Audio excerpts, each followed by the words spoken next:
नमस्कार दोस्तों। आज हम महाभारत के उस महायुद्ध की कहानी सुनाने जा रहे हैं जो पांडवों और कौरवों के बीच लड़ा गया था।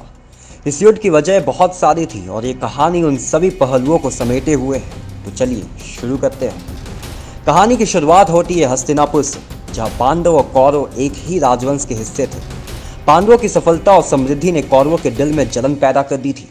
दुर्योधन, जो कौरवों का प्रमुख था, पांडवों की उपलब्धियों से बहुत चिढ़ता था और उन्हें किसी भी कीमत पर हारता हुआ देखना चाहता था। समय बीता और पांडवों ने अपनी योग्यता और वीरता से हस्तिनापुर के सिंहासन पर अधिकार का दावा ठोका, लेकिन कौरवों ने उनके इस दावे को स्वीकार नहीं किया। दुर्योधन और उसके भाइयों ने यह तय कर लिया कि वे पांडवों को किसी भी हालत में सिंहासन पर नहीं बैठने देंगे।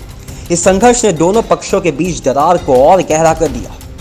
फिर आता है वो काला दिन जब पांडवों को जुए में हराकर कौरवों ने उनकी पत्नी द्रौपदी का चीर हरण करने की कोशिश की। ये घटना हस्तिनापुर की सभा में घटी, जहां सभी राजा महाराजा और विद्वान उपस्थित थे। द्रौपदी का अपमान पांडवों के लिए असहनीय था। यही वह घटना थी जिसने पांडवों को कौरवों के खिलाफ युद्ध छेड़ने के लिए प्रेरित किया।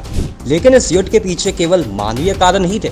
महाभारत की मान्यता के अनुसार ये युद्ध भाग्य और नियति का खेल भी था। कई पात्रों ने खुद को एक बड़ी दिव्य योजना का हिस्सा माना।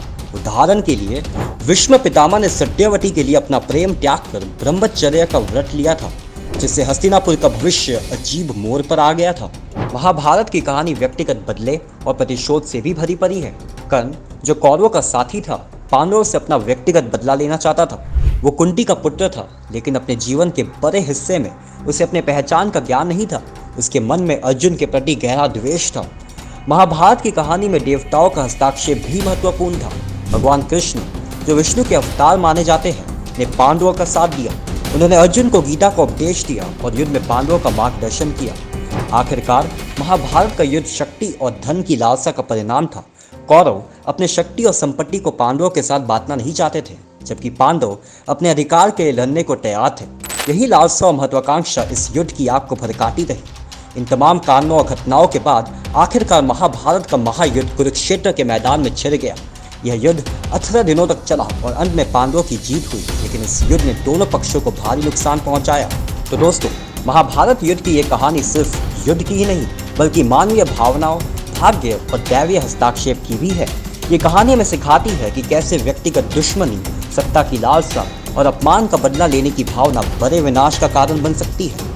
आशा है आपको ये कहानी पसंद आई होगी। हमारे साथ जुड़े रहिए और सुनते रहिए ऐसी दिलचस्प कहानियाँ। धन्यवाद।